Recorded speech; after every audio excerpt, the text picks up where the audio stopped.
เราบ้านหน้าเขาเห็นมาเบิ่งแผ่นดินปีนพี่น้องกันจะได้ม่วนป่ะไอแบบม้วนๆเลยพี่น้องเลย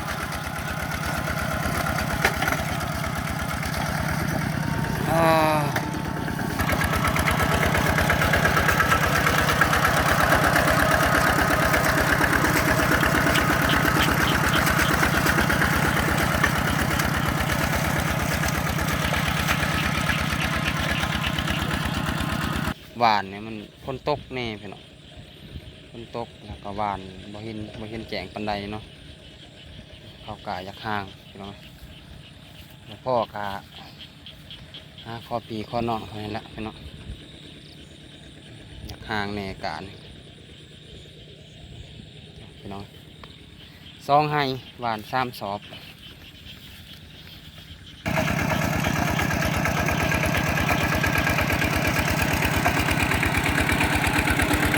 รอด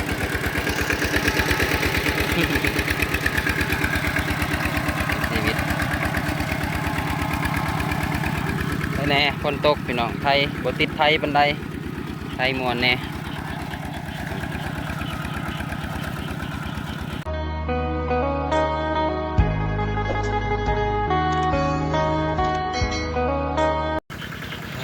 ทุกพี่น้องเลยเปิดตาบมาหลังจากคนตกเนาะพี่น้องเนาะตาหนามพอดีเต็มไอเต็มหน้าเลยพี่น้องเลยนี่ดีลงมงแรงพี่น้อง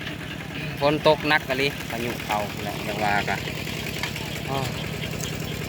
นี่ก็มากับทีมงานนั่นแหละเบาสายกาเบาบันหน้าเบา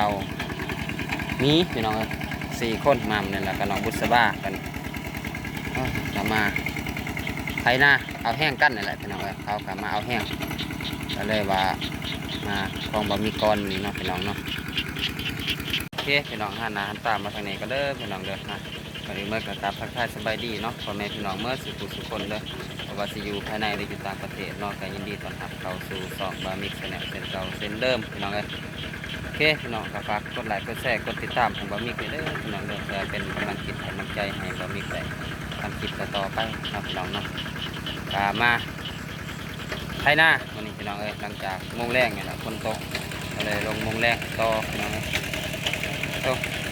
มีน้ำเต็มหน้าเลยนะที่ชีวิตบ้านหน้าพี่น้อง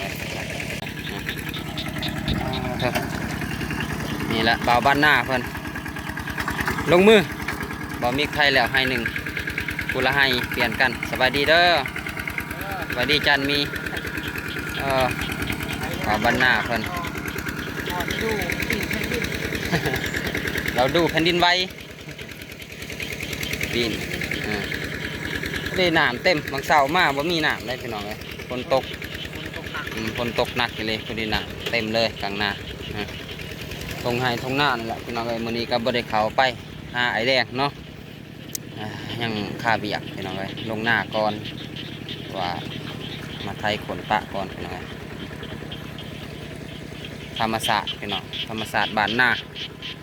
พาพี่พาน้องมาเบิ่งธรรมศาสตร์บ้านหน้าเฮาพี่น้องเลยกาFCได้คอมเมนต์เนาะว่าอยากเห็นวิธีชีวิตไทยหน้าของลาวไต่เฮาก็แบบนี้แหละพี่น้องเลยก็ดีน้ำเต็มท้องไห้ท้องหน้าเลยเขียดเก่าบ่มีน้ำบ่มีเขียดกระห้องม่วนนะเสียงเขียดห้องพี่น้องน้อยจันมีอีกต่อพี่น้องเลยให้นี่แล้วก่อนเนาะไปพุ่นเลยเนาะความเล็ดพี่น้องเลยให้นี่บ่าวบ้านหน้าสังหารบ่มีใครให้นี่บ่าวสายให้ที่2เปลี่ยนกันไทยพี่น้องวันนี้บ่เมื่อยมื้อนี้เอาคันเดียวมาก่อนน่าจะแม่นมื้ออื่นนี่แหละพี่น้องสิเลิกเอามา2 คันเลยดึก บ่าวบ้านหน้าครับไทยเวียนแคมไปเลยเหรอแล้ว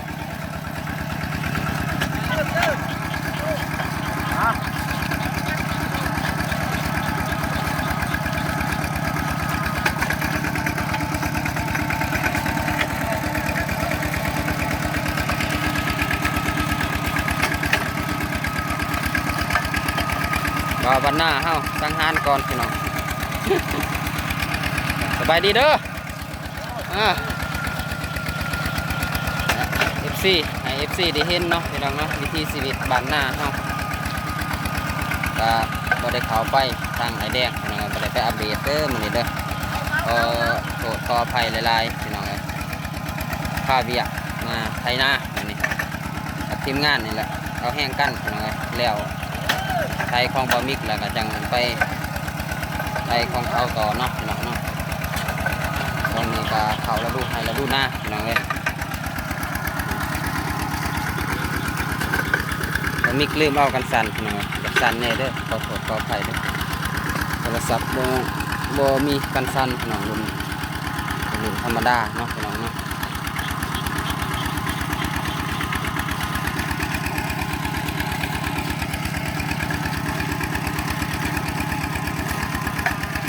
เลยสุดยอดบ่าวบ้านหน้าเขาเห็นมาเบิ่งแผ่นดินปีนพี่น้องเอ้ยจะได้ม่วนป่ะไทยแบบม่วนๆเลยพี่น้องเอ้ย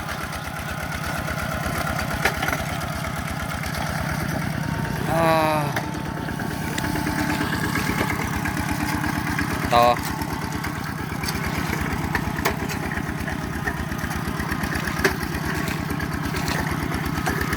ที่หนังเต็มตรงหน้าพี่น้องเอ้ยคนแห้งเลยกบเขียดกาห้องมวนจะได้มวนป่ะ น้ำเต็มตรงหน้าวันนี้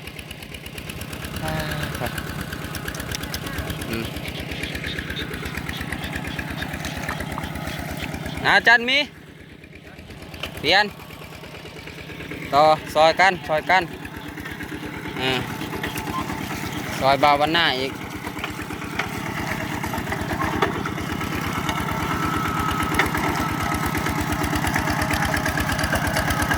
น้ำลายพี่น้องเอ้ย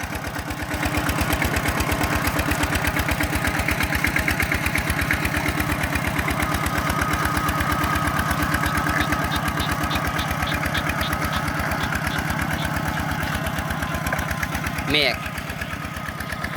เต็มผาเลยเมฆพี่น้องเอ้ยกระซีเมนกูกระแตกูละงอนเท่านั้นแหละพี่น้องเอาบ้านหน้าใส่จวดคือกันได้หนึ่งกัน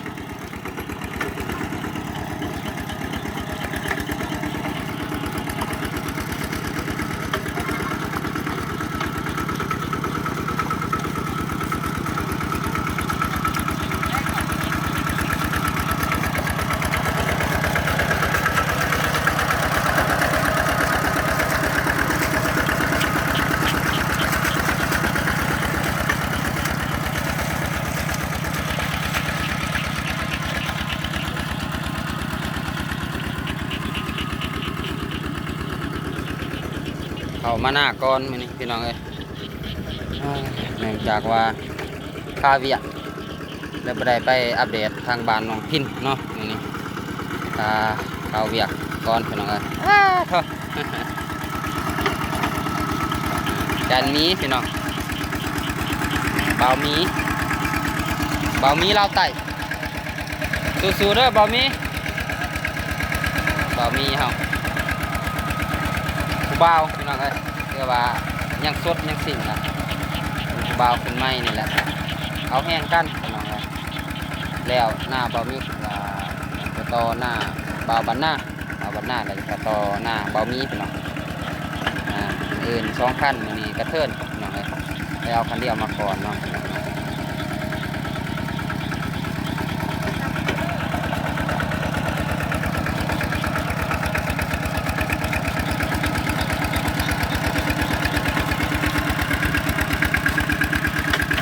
ไทยมวนไทยดีอยู่บ่จันมีคักเหรอ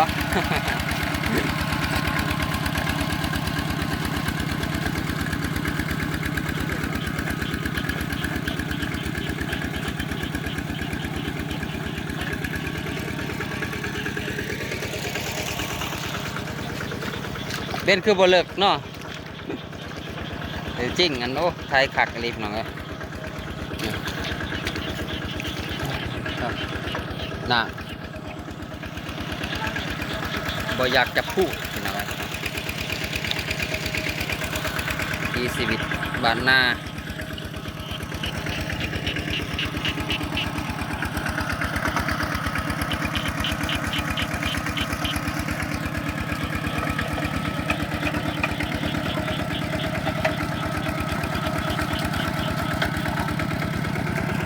เดิน2 ขั้นนี่น่าจะแล้วเนาะ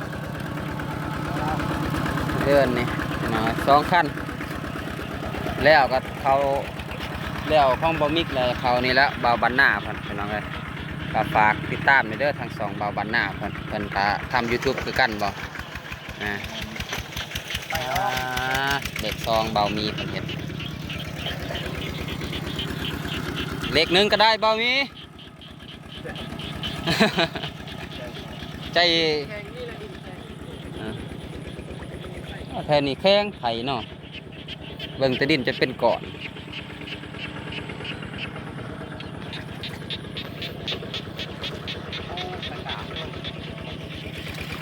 ตะกร้านั่นแล้วน้ำท่วมเลยตะกร้านะน้ำท่วมเลยพี่น้องเอ้ยปงอยู่บ่เขาขนาดบ่บกนะน้ำเรือเพื่อพี่น้องเอ้ยแต่มันบ่ทันหอดฤดูดำพี่น้องเอ้ยยังไทยขุดขนปะก่อนเนาะถ้าว่าหอดฤดูดำนี่ก็น้ำแบบนี้ก็คักอยู่พี่น้อง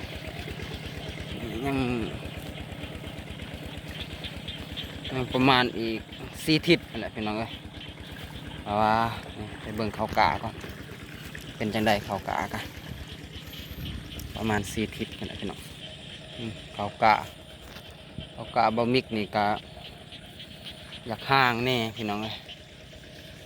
เพราะว่าช่วงหวานเนี่ยมันฝนตกแน่พี่น้องฝนตกแล้วก็หวานบ่เห็นแจ้งปานใดเนาะเขากาอยากห่างพี่น้องแล้วพ่อกาข้อปีข้อน้องเท่านั้นแหละพี่น้องอยากห่างแน่กานี่พี่น้อง2 ให้หวาน3 สอบหวานสำมันมืดเขาก็ยังก็ย้อนว่าสี3 ให้แต่อิดบ่มีกว่าสีหวาน3 ให้พี่น้องแต่ว่าเบิ่งเขาเหนียวแล้วโอ้บ่ได้3 ให้ เขาบ่อยากพ่อพี่น้องขนาด2 ให้นี่ก็ยังอันนั้นแหละเนาะยังอยากห่างเลย3 ให้โอ้จะสิห่างสำใดล่ะ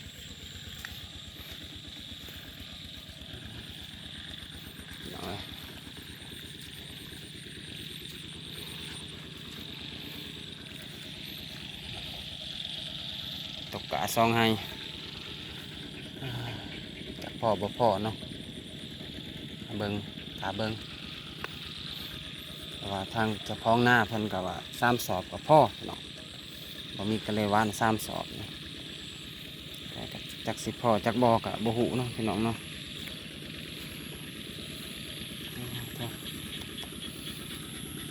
กำลังได้อาทิตย์หนึ่งพี่น้องเอ้ยแต่บะหมี่หวานมากนะก็ได้อาทิตย์หนึ่งอาทิตย์หนึ่งกับประมาณยังอีก3 ทิศป้ายก็น่าจะได้ดำแล้วพี่น้องเอ้ย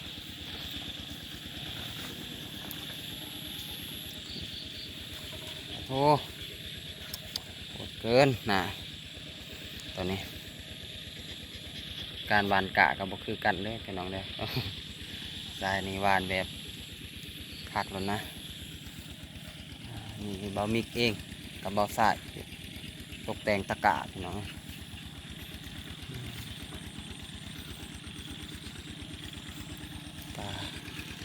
พอเบิ้งแน่เขากันแต่ก็อยากห่างลายพี่น้องอยากห่างเนี่ยยังแหละห่างบ่ป่งส่วนลายเขาบ่ป่งตอนหวานกับเสมออยู่แต่เขาบ่ป่ง อ๋อ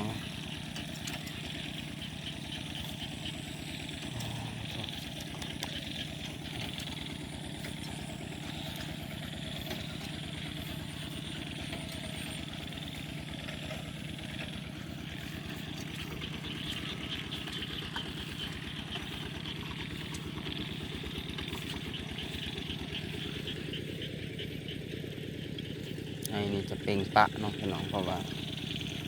มันสิอังคาตะกะบ่ได้คลิปนี้ก็บ่มีหยังหลายพี่น้องเข้าสู่ฤดูหน้าพี่น้องลงหน้านี่แหละ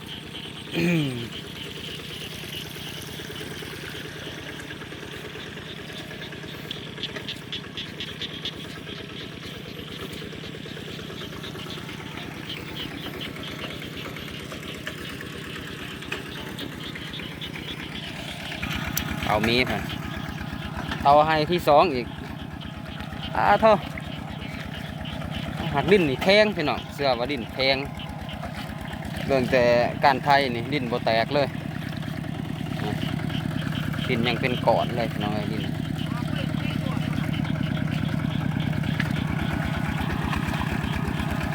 จะได้ใช่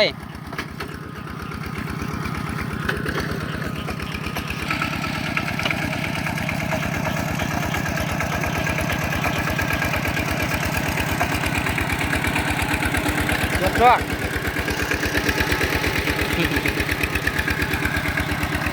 ชีวิตแน่คนตกพี่น้องไทยบติดไทยบันไดไทยมวนแน่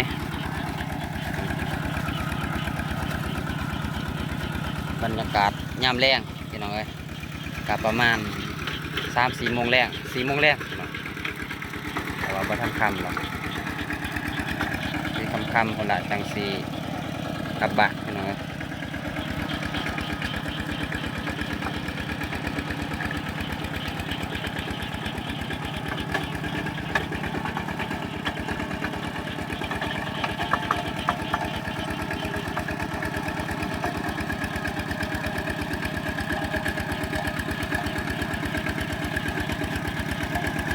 แตงใหม่ไทยพี่น้องเอ้ยเรามีแตงเองว่าไทย2 ก่อนไทยบ่อเขาดินแพงแถวนี้ไทยบ่อเขาเลยปาดจอดใหม่แตงใหม่หมดพี่น้องเอ้ยขอโทษขออภัย FC หลายๆเด้อที่สิ่งดีๆเนาะที่แนะนำบามิกในการทำคลิปหรือว่าเป็นยูทูบเบอร์เนาะพี่น้องเนาะการความสะอาดนี่แหละที่ท่านบอกครับบามิกก็ขอโทษขออภัยเด้อพี่น้องเด้อที่พยายามปรับปรุงตัวเองเนาะอย่างการเล็บมือเล็บตีนนี่แหละก็ตัวรับสุขภาพอะไรหรอกบามิกก็บ่ได้ตัดเนาะนี่ก็ท่านได้ตัดก็ว่าสิได้ตัดแหละพี่น้องเอ้ย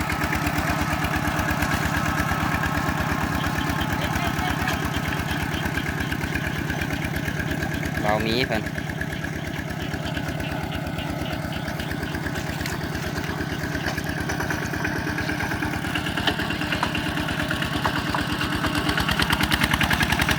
เอาเลิกเล่นสิค่ำแล้ว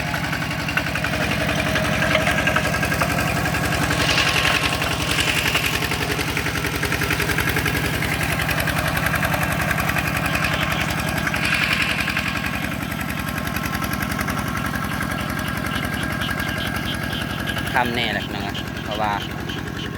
เมฆปกคลุม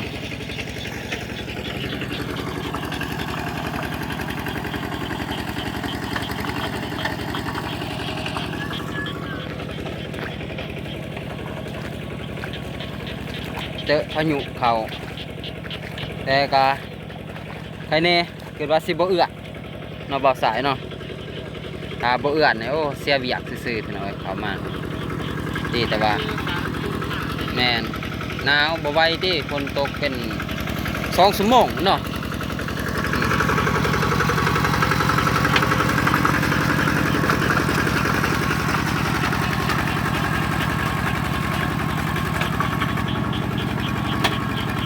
ปลี่ยนกันไทยพี่น้องเดี๋ยวนี้บ่มีถ่ายคลิปก็เลยบ่ได้ไทยเนาะ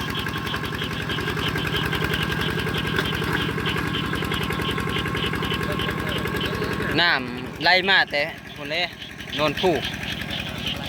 น้ำไหลมาอื่นเอามา2 คันอื่นแล้วนี่ก็เขาของเป่าบันหน้าเพิ่นพี่น้องเอ้ยนี่แหละเอาแห้งกันเนาะ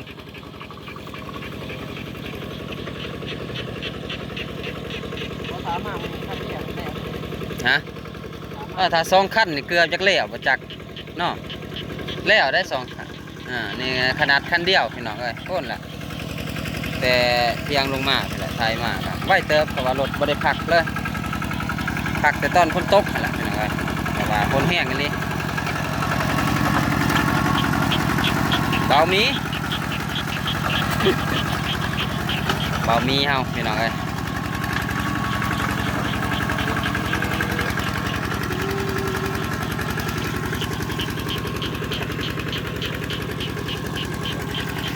พอดีไทยมวนน้ำคนนี้ลายโผล่สีแต่ว่าอยากลายโผล่ดิซัมโบติดพอดีนี่น้ำอยากลายโผล่พี่น้องไทยบ่อยากเห็นขี้ไทยปันใดน้ำลายเลยให้แต่น้ำท่วมลังตีนเลย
โอเคพี่น้องคลิปนี้ก็บ่ได้มียังลายเนาะพี่น้องเนาะบริการนี้ก็ได้ก็ไปซื้อมันเลยไปซื้อแล้วก็ตัดอันนี้เลยมันจ่อแล้วโค้งไปเลยหลอดโค้งมาเฮ็ดอันนี้เลยมันจ่อแล้วบ่ยาวนี่ก็ได้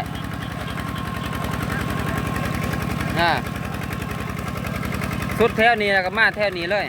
มันจ่อแล้ว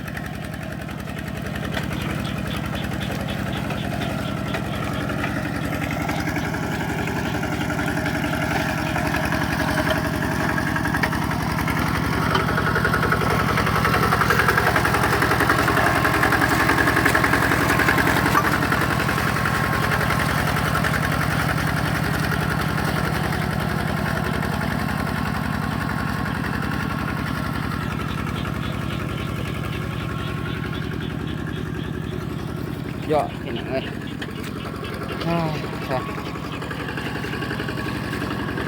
จะได้มวนนี่นะไทย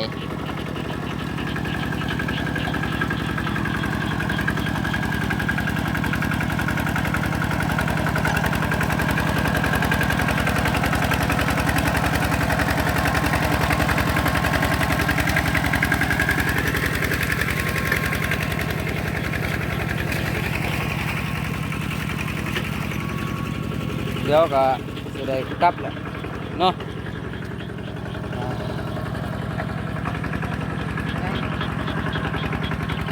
ประมาณ4 โมงป้าย5 โมงมาถึงออกเดินทางกลับบ้านต่อเพราะว่าเขามานี่ก็ใกล้แต่บ้านเนาะมาหน้านะครับเราได้ไปไกลนะครับ